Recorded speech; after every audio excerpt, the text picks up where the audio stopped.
Hello, welcome back to another video. पिछले video पे हमने HTML लिंक्स तक कंप्लीट किया था। आज की वीडियो पे हम HTML इमेजेस एक टॉपिक ये हम लोग करेंगे, एक HTML टेबल और एक HTML लिस्ट। ये तीन टेबल करेंगे और तीनों टॉपिक बहुत इंपॉर्टेंट है। तो अगर आपने अब तक चैनल सब्सक्राइब नहीं किया तो चैनल को सब्सक्राइब करके वीडियो को लाइक करते हैं। चलें अपने टॉपिक के ऊपर चलते हैं। तो पहला टॉपिक हम इमेजेस के ऊपर हैं।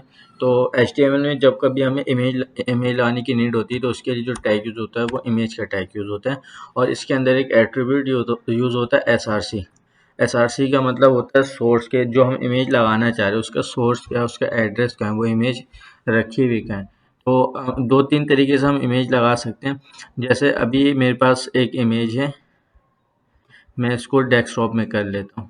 ठीक है, अब इस इमेज का एड्रेस निकाल लेंगे बॉर्डर डॉट PNG। PNG क्या है, वो एक्सटेंशन है इमेज के। ठीक है, तो यहाँ से हम इसके नाम को कॉपी करेंगे बॉर्डर डॉट PNG और यहाँ पर हम सोर्स में इसको पेस्ट कर देंगे। फाइल को सेव करते हैं, अपने ब्राउज़र को आगे रिफ्रेश करते हो तो ये देखिए यहाँ पर इमेज लग गया। अगर ये सेम इमेज अगर किसी फोल्डर के अंदर होता है, जैसे मैं इसको एक इंडेक्स नाम का एक फोल्डर है उसके अंदर रख देता हूँ, तो अब ये इमेज हमें ब्राउज़र में डिस्प्ले नहीं हुआ। ठीक है, और जब इमेज डिस्प्ले नहीं होता ब्राउज़र में तो उस वक्त एक एट्रीब्यूट काम आता है ऑल्ट का। ये एट्रीब्यूट काम क्या करता है, जब इमेज इसे नहीं मिलती तो उस जगह ये टेक्स्ट डिस्प्ले हो जाता है। कहते हैं पेज रिफ्रेश कर देखिए, अभी इसको इमेज नहीं मिल रही है, यहाँ पर ये जो हम एट्रीब्यूट की जो वैल्यू दिए थे वो यहाँ पर आके डिस्प्ले हो जाएगा। ठीक है, अब इसको इमेज मिलेगी कैसे, हमने जो डेस्कटॉप में रखा है फोल्डर के अंदर, तो जब कभी इमेजेस किसी फोल्डर के अंदर होती है तो उस फोल्डर का नाम इंडेक्स नाम है।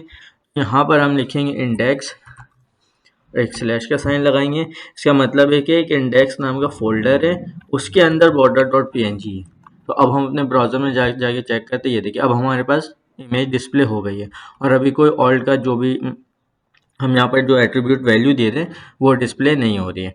ठीक है, इसके अलावा ये दो तरीका हो गया लगाने का। अगर कहीं डेस्कटॉप में या कहीं रखा हुआ तो उसको डायरेक्ट हम उसका एड्रेस दे देते हैं। अगर किसी फोल्डर के अंदर रखा हुआ था तो फिर हम फोल्डर नेम स्लैश और फिर उसके बाद सोर्स जो भी होता है वो अप्लाई कर रहे होते हैं। ठीक है, इसके अलावा अगर कोई इमेजेस ऑनलाइन अवेलेबल है तो उसको हम कैसे यूज़ करेंगे, जैसे हम यहाँ पर एक इमेजेस सर्च कर लेते हैं।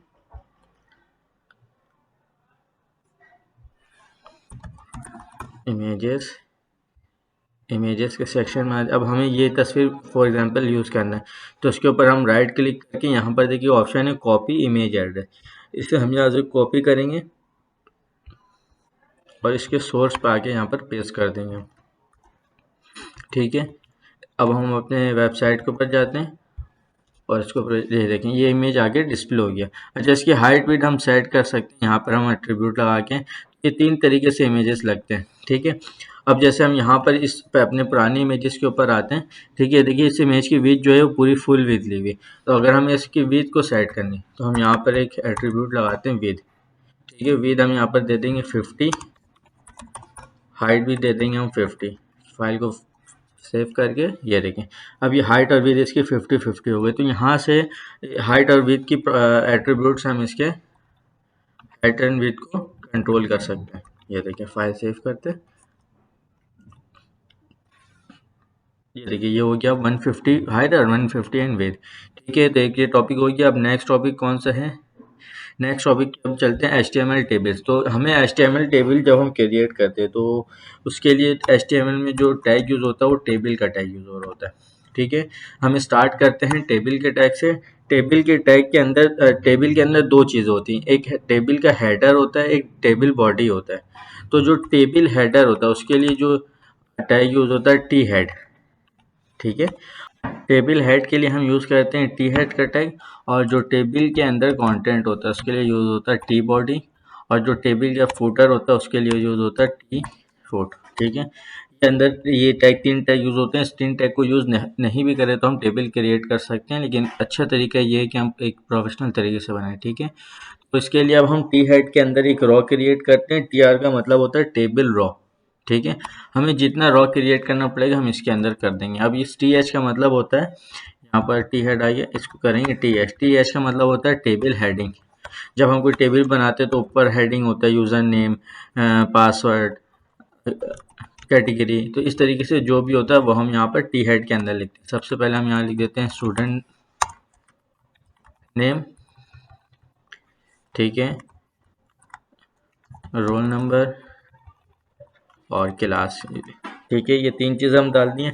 अब इसी से रिलेटेड हमें टी हेड का यहाँ पर काम हो गया कंप्लीट, ठीक है। अब हम भी कोड को सेव करके और यहाँ पर रिफ्रेश करते हैं। देखिए अभी ये 3 हेडिंग हमारे पास आ गया। एक number 1 student name, roll number और क्लास, ठीक है। अब इसके अंदर हमें डेटा पुट करना है, तो डेटा पुट करने के लिए जो टैग यूज होता है वो टीडी का मतलब होता है टेबल डाटा, ठीक है। तो वहाँ पर हेडिंग 3 है, तो यहाँ पर डेटा भी हमें 3 ऐड करना पड़ेगा।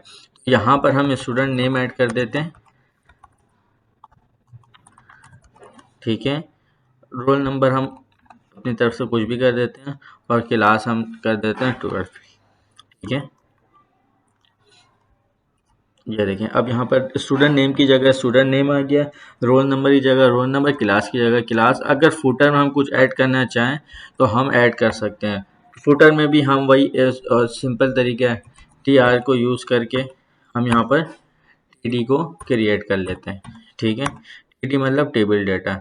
यहाँ पर हम डाल देते हैं लिस्ट ऑफ स्टूडेंट, ठीक है। हम ये फुटर में ऐड कर दिए, रिफ्रेश करते हैं, देखिए अभी फुटर में आ गया। अच्छा ये एक टेबल क्रिएट हो गया है, लेकिन अभी टेबल का कुछ हमें टेबल का डिज़ाइन जैसे अभी नहीं आया। तो टेबल में हाँ हमारे पास एक एट्रीब्यूट होता है बॉर्डर, ठीक है। बॉर्डर 2 यहाँ पर हम 2 कर देते तो ये होता है क्या, टेबल के अराउंड एक बॉर्डर लेकर आ जाता है। तो अब ये एक टेबल जैसा शक्ल इख्तियार कर गया। अच्छा अब यहाँ पर हम देखें तो ये 3 TH हमने यूज़ किया यहाँ पर 1 2 3, इसी तरह से हमने TD भी 3 यूज़ किया है, लेकिन टी फूड के अंदर TD जो है वो सिंगल है।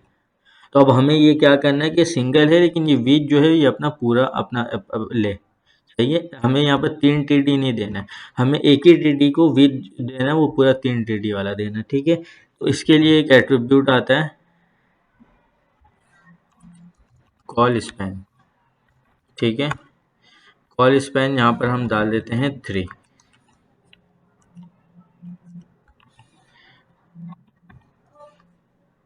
कॉल स्पैन ये होता है क्या है, ये 3 देंगे तो ये 3 के अपने जगह अपने एक सिंगल TD ले लेगा।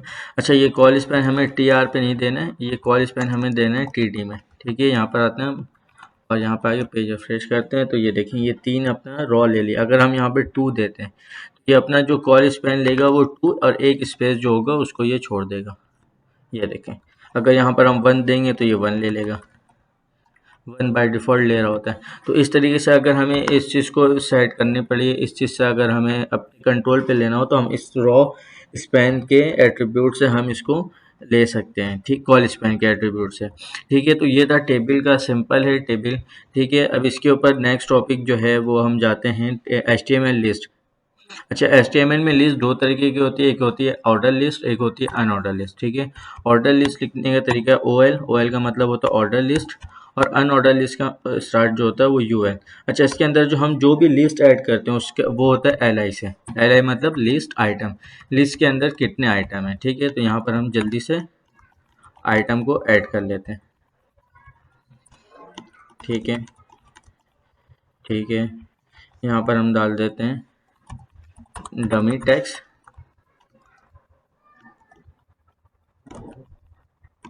ठीक है। इसी तरीके से हम अनऑर्डर लिस्ट के अंदर भी ऐड कर देते हैं,